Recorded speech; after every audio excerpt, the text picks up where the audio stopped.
가이사의 것은 가이사에게, 하나님의 것은 하나님께 바치라 하는 자에서 오늘 말씀을 우리 잠시 나누며 은혜를 받고자 합니다. 이번에는 바리새인들 그리고 헤롯 당에서 왔다 그런 거 보면 이 헤롯 당은 주로 사두개인들이라고 보시면 됩니다. 그래서 이들은 부활이 없다라고 생각하는 그런 의견을 가지고 있는 사람들인데, 이 바리새인들과 이 헤롯 당은 본래 이렇게 같이 연합하기를 참 꺼려하는 그런 부류인데, 이 공동의 적을 예수로 삼고 지금 당일에 이 두 사람이 마음을 같이 하고 예수를 공격하기 위해서 지금 모여드는 것을 보게 됩니다. 우리가 살아가는 이 세상도 마치 이런 말도 안 되는 그런 상황에 우리가 처해질 때가 있습니다. 까닭없이 그냥 예수 믿는 게 꼴보기 싫다고 원수들끼리 그렇게 입을 맞추고 나를 공격할 때가 종종 있습니다. 우리가 살아가는 세상은 그런 세상이에요. 그런 걸 그냥 떡 먹듯이 그냥 그렇게 저질러 버리고 마는 세상입니다. 자기들의 이권만 맞는다고 하면 그냥 당일에 원수가 친구가 되어버리는 그게 세상의 모습입니다.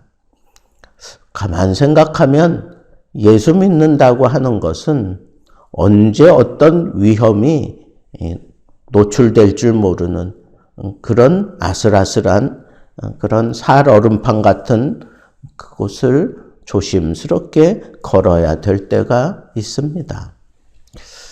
점점 주님 오실 날 가까워진 이때를 살아갈 때가 바로 이런 일들이 우리 가운데 얼마든지 일어날 수 있다고 하는 이 사실을 우리가 명심하고 살아야 되는데, 여기 보세요. 이 헤롯 당과 바리새인들이 와서 예수님께 참 대답하기 곤란한 그런 질문을 하는 겁니다. 그들이 질문하는 걸 보세요. 우리가 로마에 이 세금을 바쳐야 됩니까? 말아야 됩니까? 라고 지금 그렇게 물었던 겁니다. 그런데 그 목적은 이 곤란한 질문에 대해서 자칫 잘못 그렇게 대답하면 로마에 걸리거나 아니면 이 성전세를 바치는 그 유대법에 걸리거나 둘 중에 하나 걸릴 것을 기대하고 지금 질문을 던진 겁니다. 만약에 바치지 말아라, 로마에게 바치지 말아라 그러면 아주 로마의 죄인이 될 수밖에 없겠지요. 그런데 또 헌금, 그러니까 성전세를 안 바쳐도 된다, 이런 식으로 얘기하면 유대인들에게 당장에 이렇게 등 돌림을 당하고 말 것입니다. 어떻게 보면 상당히 날카로운 질문이고 그리고 참 교묘한 그런 질문이라고 아니할 수가 없습니다. 이렇게 대답해도 걸리고 저렇게 대답해도 걸리는 그런 질문을 지금 하고 있는 겁니다. 그런데 더 기가 막히는 것은 이런 곤란한 질문을 던지면서 그들이 예수님께 더 올무를 놓고 있어요. 뭐라 그러냐면 우리가 아노니 선생님인 참되시고 그리고 아무도 거리끼는 일이 없으시니 이는 사람을 외모로 보지 않고 오직 진리로서 하나님의 도를 가르치심입니다. 그러니까 거짓으로 대답할 수 없는 분이다 라고 그렇게 못을 딱 박아놓고 그 다음에 이 질문을 한 거예요. 그러니까 이들이 생각할 때에는 분명히 걸려들 것을 생각했던 겁니다. 로마에 그냥 딱 바쳐라, 충성을 하라 그러면 매국노가 될 판이잖아요. 그리고 바치지 마라 그러면 로마의 죄인이 될 거예요. 이렇게 대답해도 걸리고 저렇게 대답해도 걸리는 겁니다. 그래서 그 외식하는, 그러니까 겉으로는 나를 참되다, 진실되다, 뭐 그렇게 얘기하면서 속으로는 너 한번 당해봐라 하는 그런 마음을 가지고 지금 예수께 나아온 것을 예수님이 다 간파하셨어요. 다 간파했습니다. 그리고는 왜 나를 시험하느냐 예수님께서 그렇게 지금 반문하고 있습니다. 왜 나를 시험하느냐? 너희들이 지금 나를 시험하려고 지금 그렇게 외식하는 모습으로 겉으로는 나를 참 대단하고 진실하고 훌륭한 분이라고 하면서 너희들 그 속내는 지금 내가 이 올무에 걸려들기를 원하는 거 아니냐. 예수님이 먼저 그렇게 딱 그네들의 속내를 다 뒤집어 까놓고 난 다음에 그 시험을 예수님이 스스로 통과하는 그런 모습을 우리에게 보여줍니다. 너희에게 동전이 하나 있으면 가져와라. 그렇게 예수님께서 얘기하니까 그 동전을 가져왔을 때 이 화상이 누구의 화상이냐? 그 동전에 가이사가 그려져 있거든요. 그러니까 그 사람들이 가이사의 것입니다 라고 얘기를 해요. 그랬을 때 예수님께서 이 사람들이 전혀 생각지도 못했던 그런 답을 하는 겁니다. 가이사의 것은 가이사에게, 하나님의 것은 하나님께 바쳐라. 그러니까 로마의 세금도 내고 그리고 유대인들은 마땅히 하나님께 성전세를 내는 것이 당연하다라고 하는 그런 대답을 함으로 인해서 이 사람들이 꼭 걸려들 거라고 생각했는데 아주 특별한 그런 대답을 하는 모습을 보면서 자기들이 감히 생각지도 못했던 그런 대답하는 것을 보면서 놀랐다 그랬어요. 놀랐다. 매우 놀랍게 여기더라. 여기에는 꼭 걸려들 거라고 생각했는데 거기에 걸려들지 않았던 예수님의 이 대답에 놀랐고, 또 하나는 여기 놀랐다고 하는 것은 자기들의 그 속내가 다 드러나 버리게 된 것에 대해서 놀랄 수밖에 없었다는 거예요. 자기들이 어떤 생각을 가지고 어떤 질문을 했는지, 예수 그리스도를 시험하기 위해서 질문한 건지 예수님은 그걸 다 간파하고 계셨다는 거예요. 자, 그런데 이 대답에 대해서 또 반문을 펼칠 수도 있습니다. 예수님께서는 그러면 세상의 모든 세금은 다 바쳐야 되는 거냐? 그리고 성전세는 성전세대로 다 바치라고 하는 거냐? 잘못된 것에 대해서도 그것을 인정하는 거냐? 뭐 이런 식으로 생각할 수도 있습니다. 그런데 여러분, 예수님의 그 마음은 이런 마음이에요. 가이사의 것, 그것은 뭐예요?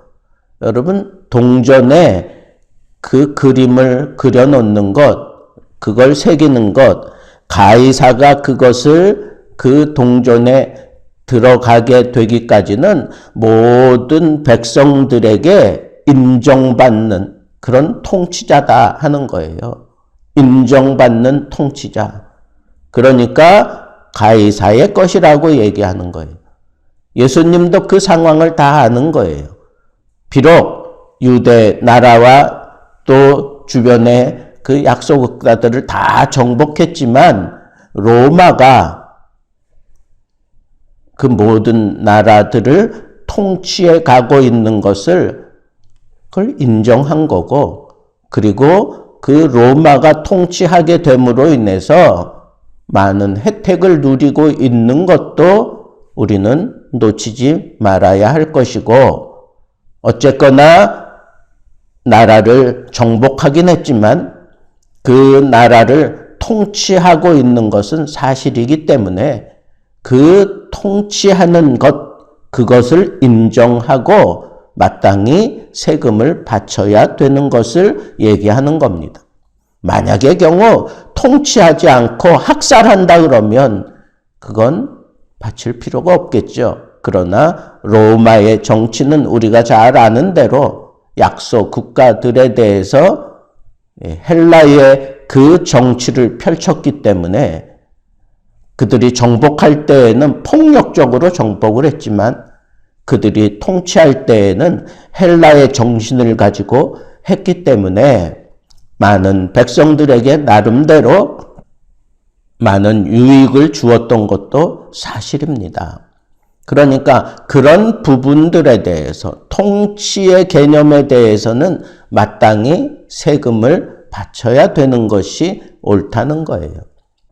그렇게 노력한 것에 대해서 그리고 나를 다스리고 있다고 하는 나의 생활을 책임지고 있는 그 정부에 대해서 마땅히 세금 드리는 것은 옳은 일이다라고 그렇게 인정하는 거예요. 비록 우리나라를 지금 지배하고 있지만 말이죠. 예수님의 대답은 그런 거예요. 가이사의 것은 가이사에게, 그리고 하나님의 것은 하나님께 드려라. 그러니까 세상의 왕이 통치하는 것에 대해서도 감사하며 세금을 할 줄 아는 정도라면 하나님께 드리는 것은 마땅히 드려야 된다는 거. 마땅히 드려야 된다. 온전하게 드려야 된다는 거예요. 그런데 왜 예수님께서 그 화상을 지적하고 있을까요?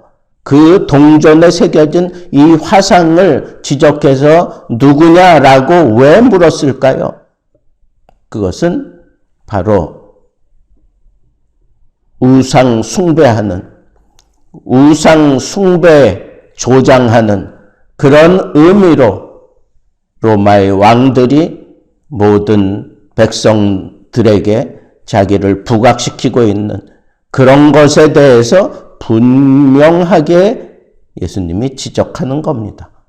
그래서 우리가 성전세를 드릴 때에는 비록 로마의 화폐를 가지고 드릴지라도 우상 숭배하는 이런 모든 것들을 완전하게 제거하고 하나님 앞에 드릴 때 하나님이 기뻐 받으시게 드려야 된다라고 하는 것을 여기서 강조하는 겁니다. 이런 사실을 이 바리새인들이 또 이 헤롯 당이 그것을 다 느낄 수 있도록, 그래서 매우 놀랍다라고 그렇게 표현한 것입니다.